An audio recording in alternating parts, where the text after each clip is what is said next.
My stepsister messaged me 70 images of them in bed and typed, "I'm his next wife." So, I made sure those pictures turned her into a celebrity. You know that moment when your entire world just shatters? When a single text message rips away everything you thought was real. For me, it wasn't some distant rumor, it was 70 photos, sent by my own stepsister, proving my husband was not just cheating, but creating a whole other life with her. And the worst part? They thought it would break me. They thought I'd crumble. But what happens when instead of tears, you find ammunition? My name is Meredith, and for years, I honestly believed I had the perfect life. I was 42, a senior editor, living in a quiet Cincinnati suburb with my incredible 7-year-old daughter, Gail, and my husband, Glenn. Husband, I called him then.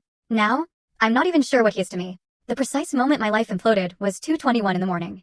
I remember the exact time because my phone kept buzzing on the nightstand, dragging me from a shallow sleep.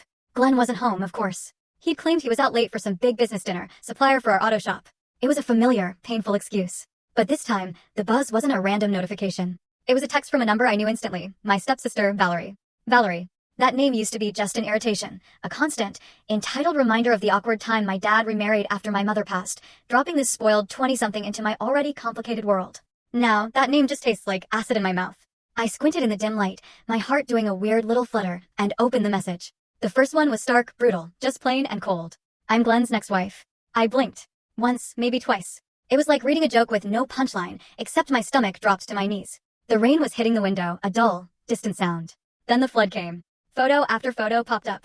They weren't blurry screenshots or sneaky shots taken from afar. Oh no. These were high-quality, smiling, intimate pictures. Dinner dates, weekend getaways, hotel room selfies. Her hand tucked inside his pocket, his arm around her shoulder. My stomach clenched, not with pain yet, but with a cold, solid, terrifying understanding. There were 70 photos. 70. I could have screamed. I could have cried, thrown the phone across the room, woken Gail, sleeping peacefully beside me, thumb near her mouth. But I didn't. That just wasn't me. Instead, I pressed the mute button so the notifications wouldn't wake my daughter. Then, in the dark, I looked through every single one of those 70 pieces of evidence. This wasn't a quick glance. This was a methodical, terrifying inventory. There was one of him holding a wine glass, with that ridiculous, smug half-smile he always used to give me when I suggested going out. Another with her wearing his college hoodie, the faded one I had folded just that morning and put in his drawer. The sheer audacity of it all. She was flaunting my entire life back at me. I zoomed in on their faces. They weren't hiding. They were smiling right into the camera, almost challenging me. I focused on the full story on the channel.